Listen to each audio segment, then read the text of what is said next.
Good morning, Bangalore. This gentleman has flowers. Hey, Westerner.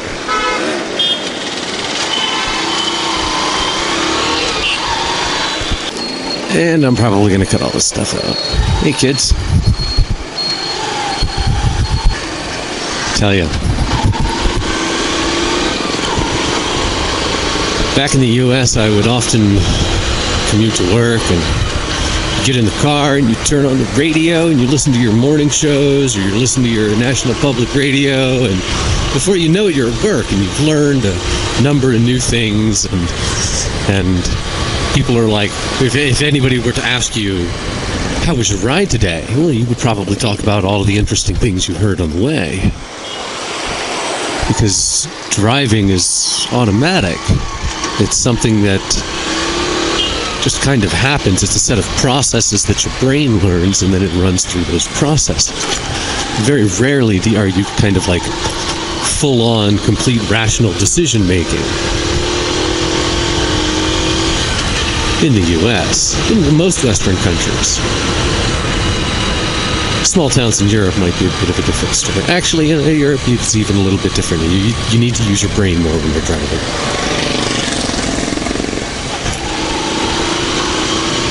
Most of the time, you'd be at the office, and if somebody were to ask, "How was your ride?"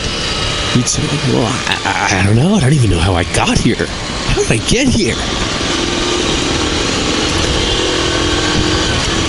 And that rarely happens to me in India. Every morning that you get to the office, you've got some kind of new story or something that you've seen or some kind of near-death experience. And after a while, yeah, I mean, you kind of write them off. But they're definitely interesting. Each day is unique.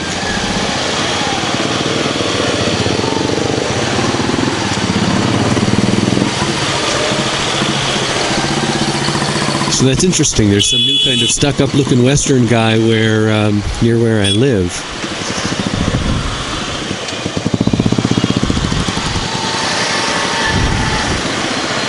I want to be on the left because I want to go around all these guys. Here's somebody carrying his gas cylinder on his scooter. But at least he's got a helmet on, so he's like all safe about it. Oh man, the moment you start to enter this DRDO township, it gets cool. All these trees here make such a big difference. Oh man. It's like driving with the air conditioning on.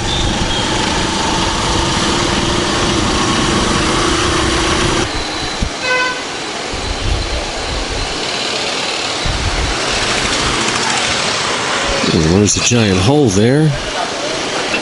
Oh my god, it's really quite an aroma that it produces. People have stuck rocks around it and branches deep to indicate that there is a hole. We'll see how many days that stays there. Today is day one for the reeking hole.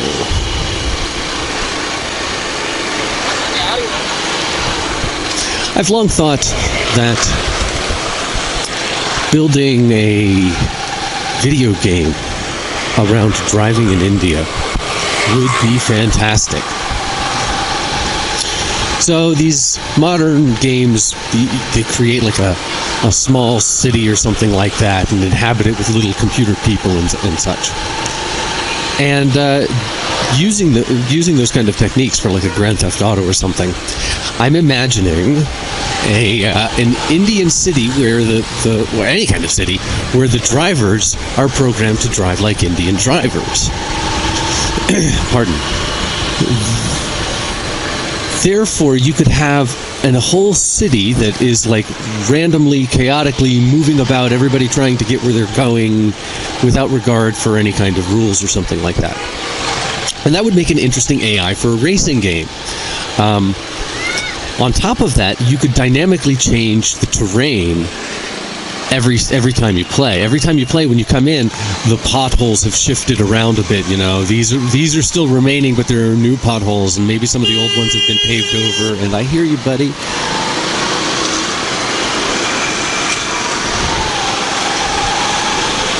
So that's my idea for like here's the idea. Here's the logical conclusion of it. If you've got everybody driving like a little simulator of all these Indian riders out here on the road, you could also simulate what it's like when all of the drivers start practicing lane discipline, for example. And you could turn on and off these switches and play what if to see what are the skills or what are the rules that, when followed, result in the most orderly traffic. It reminds me of a Mythbusters episode where they were boarding a plane. The myth is something that the way modern airlines board planes is the least efficient method possible. And so in order to test this, they ran a couple different methods of boarding planes, sometimes from the window out to the aisle approach, from the back of the plane to the front of the plane approach, and then they did one that was completely chaotic. They said, okay, everybody go board the plane. And everybody picked up their crap and they all ran onto the plane, and everybody kind of just like pushed their way to their seats. And the end result was pretty surprising. The most chaotic was the most efficient, but it was the least pleasant experience as rated by the people who were boarding the plane. And it reminds me of like the traffic situation here. Like, this traffic is not completely inefficient. There is a flow to it, and it allows you to move the way you want to move through it. But when it comes to an overall experience, people find it less pleasing just because of its unexpected nature. You know, the unknown is always something that people find uncomfortable, and when you head out in the morning and you have no idea what kind of chaos you're going to have to fight through in order to get to where you're going, people don't really often enjoy something like that. They want something predictable. That's why they go to their chain restaurant, because they know they're going to get exactly what it is that they want to get. We like that kind of planned predictability to our life.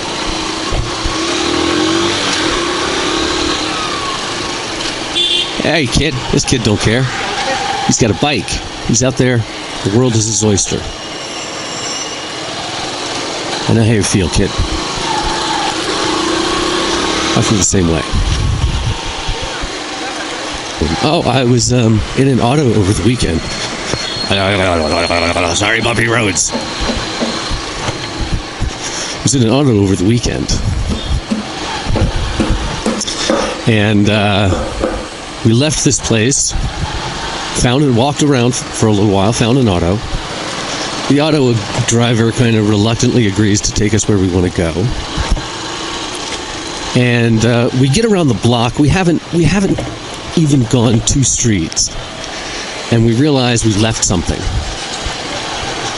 So the auto driver, instead of taking us back to our place, racking up another 1/4 kilometer on his meter and adding to his fare, refuses to take us back there, and instead just wants to sit by the side of the road while we wait and figure out how to get this thing. It's a camera I'd left there. So now we're calling people at the place where we were. We're like, oh, please bring us the camera. We'll meet you halfway. And then they're coming on their bike, and then it's just like this huge, long process. And the auto driver just sits there and plays Tetris on his phone, not making any money.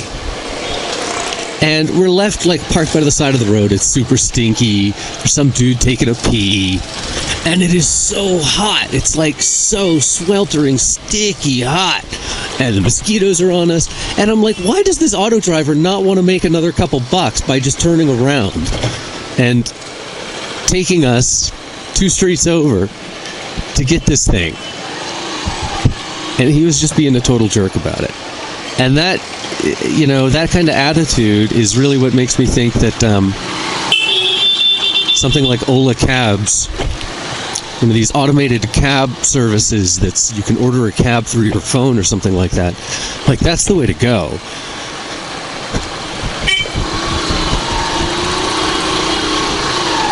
Slip through, yeah, buddy.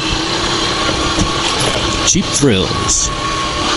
It's that chaos versus order. What do people like? Do you like going out into the street and knowing that you can get a cab for a reasonable fare where the guy will take you on meter and not bitch about it? Or do you like going out there knowing that you might get a deal and you might have to argue for some kind of auto driver to take you someplace? If you can negotiate, yeah, and you get a thrill out of that negotiation, go for it, man. That option's open for you. But I think more and more people are just going to want to switch over to something that says, you know what, I know what that price is, I know it works, I don't have to BS.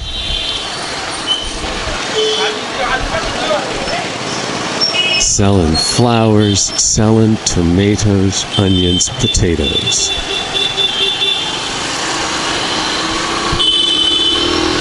Here we go. What can we do to slide through this wacky flyover intersection today? We'll just slip on through here. Just like so. Wow. Piece of cake, huh? Thank you for riding with me today. It's always nice to have company. I will talk to you all again soon. I haven't put it up yet, but there's a new video coming probably before this one. So if you've already seen this, then you may have seen the other one, where I ride with the camera facing backwards, and so I get a little bit of a different perspective. You have to let me know what you think of that. If that's something you'd like to see, maybe I'll incorporate that more into what we're doing here. So until next time, peace.